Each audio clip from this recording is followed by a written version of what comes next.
Bueno, vamos a continuar entonces explicando otros algoritmos bajo el paradigma de MapReduce y el modelo de costos de los algoritmos. Entonces vamos a iniciar con este que es el join de tres tablas o data frames R, S y T. ¿Sí? Eh, entonces se hace entre R y S por el atributo común que es B y entre S y T por el atributo común que es C. ¿Sí? Los tamaños de las relaciones son T sub R, T sub S y T sub T respectivamente, dado en tuplas. La unidad de medida puede ser bytes, lo que consideremos pertinente, en nuestro caso van a ser tuplas. Entonces, básicamente, este algoritmo, ¿cierto? O esta estrategia que vamos a presentar se hace en dos fases. ¿Eso qué significa? Cuando se habla de dos fases, que primero se hace el join entre R y S, ¿sí? Esto será un proceso de MapReduce completo, ¿sí? Ese será un proceso de MapReduce completo. De esto sale un resultado que será una relación que llamaremos I de intermedia y esta hace join con T. Esto será un segundo proceso de MapReduce completo. Entonces, como ya habíamos visto en el anterior video, en el primer caso de R y S, ¿sí? En la relación R y S, ese join, pues si los tamaños son T sub R y T sub S, entonces el costo de ese algoritmo, de ese proceso, será de orden T sub R más T sub S, o sea, sumar los tamaños de las relaciones. También habíamos visto nosotros en el video eh, previo que la salida de R y S, o sea, esta relación intermedia que se genera acá, ¿qué tamaño tiene? Tiene T sub R por T sub S por Q, donde Q es la probabilidad de que una tupla de R haga join con una de S, o sea que este será el tamaño de la salida, ¿cierto? De esta relación, más el tamaño de T, que será T sub T. Entonces, esa fórmula completa me va a dar el costo del segundo join, que es el mismo que tenemos acá, ¿sí? Eso significa sencillamente que el costo total en las dos fases, donde cada fase es un proceso de MapReduce, es el que aparece entonces subrayado en rojo.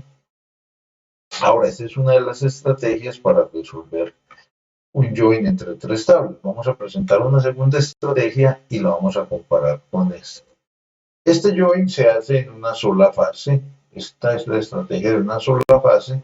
Y básicamente tenemos de nuevo las tres relaciones R, S y T que podrían estar fragmentadas si son muy grandes, muchos fragmentos. Aquí vamos a asumir que tienen un solo fragmento, pero simplemente si tienen varios fragmentos implicaría varios procesos de mapeo. R y S hacen join por el atributo B, mientras que S y T hacen join por el atributo C. Entonces, ¿qué tenemos que hacer? Pues hombre, es muy parecido a lo que ya hemos visto, solo varía en S. Para R aplicamos un hash partition y ese hash partition es una función hashing sobre el atributo B que me acomoda en un número de cohetas determinado todas las tuplas de la relación R. Vamos a asumir que R se distribuyó en B cubetas. ¿Sí?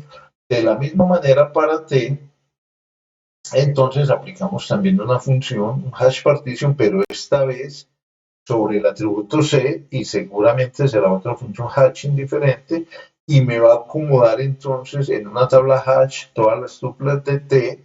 Aquí para este vamos a asumir que son C cubetas para T y B cubetas para R. Entonces, ¿cómo se acomoda S? Porque S tiene que hacer join tanto con R como con S. Entonces, ¿cómo se acomoda? Primero, ¿cuántas cubetas vamos a definir para la tabla hash que vamos a crear? Es la multiplicación de B por C, de las que creamos para R y para T, que vamos a llamar K, y que a su vez va a ser el número de procesos de reducción que necesitamos, porque cada proceso de reducción va a coger una clave. Van a haber K diferentes claves a tomar, porque la clave va a ser la combinación de una cubeta de R con una cubeta de T más una cubeta de S. Bueno, ¿Qué función hash aplicamos? Vamos a aplicar las dos que ya habíamos usado.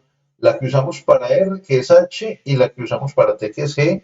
La primera sobre el atributo B y la segunda sobre el atributo C. Entonces me va a dar cosas como esta. Mire, el atributo 00. Perdón, la cubeta 00 para indicarme que la función H me dio la cubeta 0 y la función G sobre C me dio la cubeta 0. Ahora, ¿cómo se realiza el join? Vamos a tomar esa misma cubeta 00. Esta cubeta 00 me está indicando que tiene que hacer join con la cubeta 0 de R y con la cubeta 0 de S. Entonces, estas tres cubetas vendrán aquí al primer proceso. Aquí se realiza el join y sale el resultado entonces de esa primera cubeta. ¿Sí? Ahora, vamos a analizar un fenómeno que es muy importante de analizar en esta misma operación. Primer elemento, mire, si ustedes observan en ese, aquí hay que es tres cubetas enumeradas con 0 respecto a la función G, 3 enumeradas con 1, 3 con 2 y 3 con el número 3. Eso tiene que ver con el número de cubetas que tiene T, que son 3. ¿Cierto? Mientras, si lo miramos desde el otro ángulo, aquí hay, por ejemplo, tomemos la cubeta 2, la cubeta 2, que es enumerada, ¿cierto? Y que tiene que ver con cuántas cubetas tiene R, ¿cierto?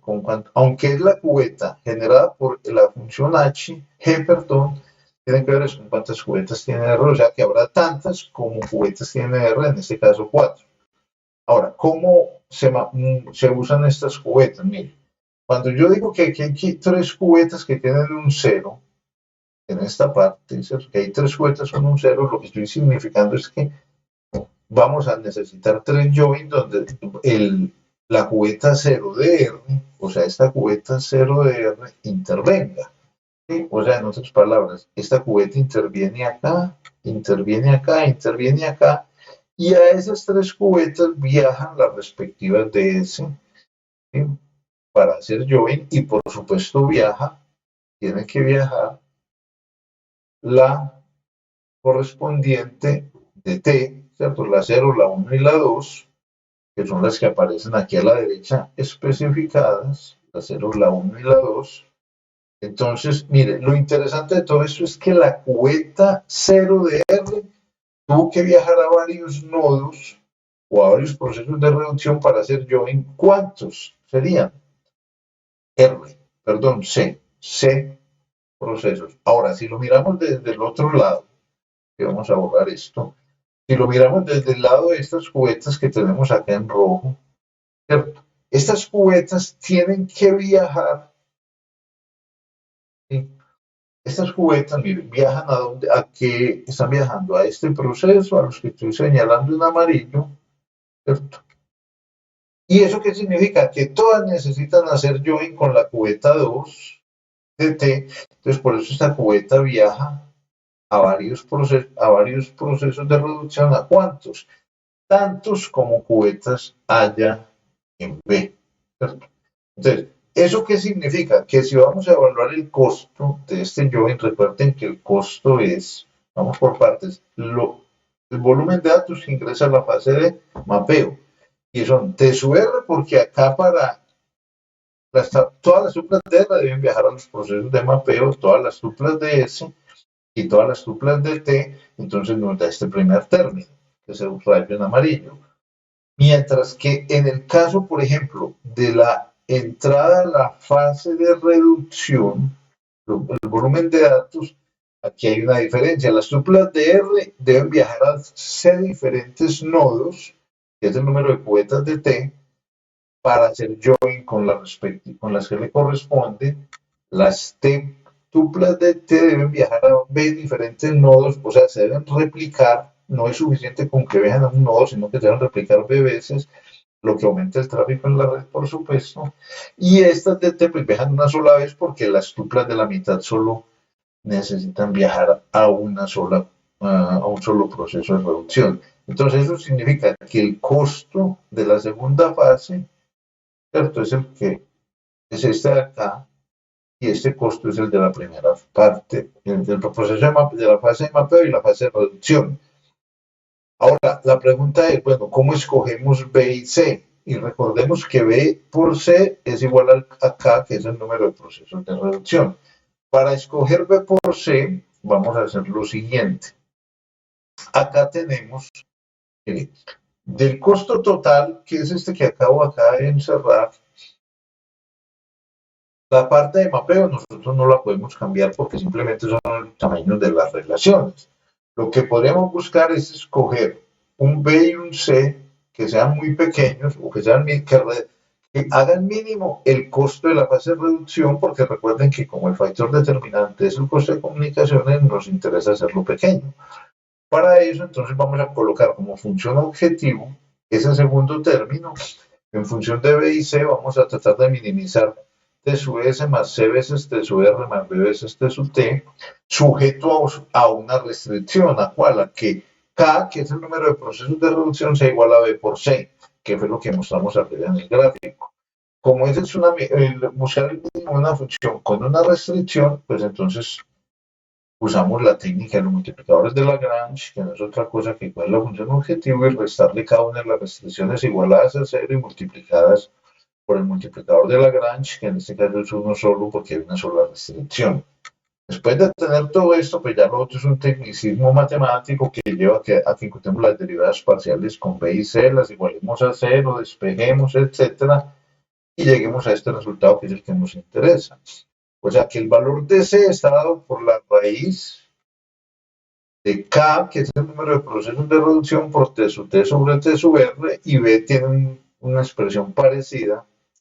Esta es la manera, este es el costo. Entonces, el costo de realizar el join, ¿sí? Realizar el join con dos fases, va a ser este de acá, y C y T los calculamos de la manera que acabo de mostrar. Ahora, la pregunta obvia es, bueno, ¿cuál estrategia es mejor? ¿Esta que acabamos de ver o la que habíamos visto al comienzo de dos fases?